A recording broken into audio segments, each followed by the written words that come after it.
Hello everyone. So this is gonna be a controversial topic, but hear me out. You really don't need the latest and greatest MacBook Pros from Apple. The 14-inch and 16-inch MacBook Pros are super powerful, top-notch devices, but just not for everyone. In fact, the niche for these MacBook Pros is very narrow that recommending it as a primary device would be really hard.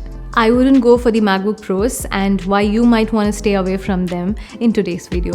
Let's get started.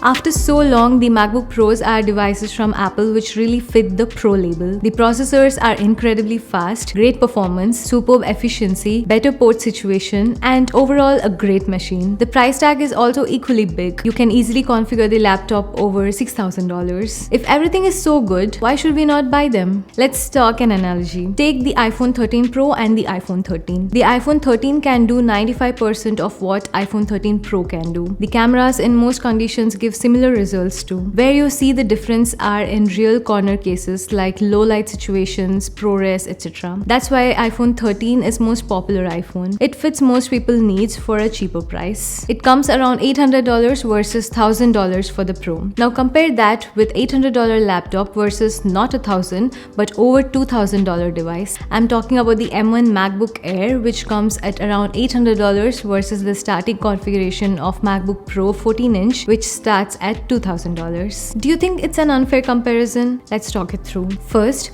you don't need so much power. Just because it's latest and greatest, you necessarily don't need such a powerful machine at such a steep price. Apple really meant it's for the Pro this time. For daily users like surfing the web, document creation, emails, conference calls, or even some demanding workloads like photo editing and video editing, the M1 Mac works incredibly well. I use it for my video editing and photo editing and never felt I needed more powerful machine. Why would I want to spend over $2,000 which might not make much difference to my workflow? Over 95% of users out there looking for Mac fall into these categories and would be totally satisfied with an M1 Mac. For the rest of 5% users who really demand that extra power for some intense workloads like multiple 8K video stream editing, high-end code development, 3D modeling, etc., I doubt this is your primary device. The main issue is being a laptop. You see, if your work depends on such a device and do this day in and day out, you would probably have a desktop workstation with multiple monitors set up with multiple input and output interfaces. However much ports on MacBook Pro are better, it's still a laptop and you would need dongles and hubs to expand it, monitors to connect it, keyboard for better accessorizing it. Also, you can't afford to work off a battery, though whatever Apple claims it can do. Also, keep in mind the thermal limitation of a laptop, which simply is going to throttle the performance at some point. So basically, you're paying for a laptop to be used as a workstation which cannot match the performance or usability of a workstation. Don't forget that you're also paying for an XDR mini LED display with a FaceTime camera, a keyboard, a trackpad, and great speakers, while you're going to buy bigger monitor with studio speakers and a keyboard anyway. Instead, put the same money towards a workstation which will probably perform better due to better thermals and you can save some money. But there isn't a workstation which matches the performance of MacBook Pros at this point. So what you should do? Just wait. Apple's plan is to transition every Mac to Apple Silicon in 2 years. In that transition, all the MacBooks have M1 now. Even the low-end Mac Mini and iMac have M1 chip in them. Apple might soon release the larger iMac, a high-end Mac Mini, and the Mac Pro with the faster M1 chips. If you are in this 5% niche audience, then I believe Mac Mini, bigger iMac, or even the Mac Pro would be a better fit for you and might get more value out of these machines than the MacBook Pro. So is the MacBook Pro even a fit for anyone? Well, in my opinion, the MacBook Pros can be a great secondary device, meaning you definitely need the mobility of a laptop with high-end specs so you can continue your work while traveling often. I'm not undermining the MacBook Pros and their performance, but before you buy, check if there is a better fit for you at cheaper price. And for most people, I believe there is one, which is not the MacBook Pro. I'm not talking about those high-end developers and video editors who know what they're getting into. But for everyone else, pick the M1 MacBook Air or Mac Mini, or just wait. So that's it from me. Let me know your comments below.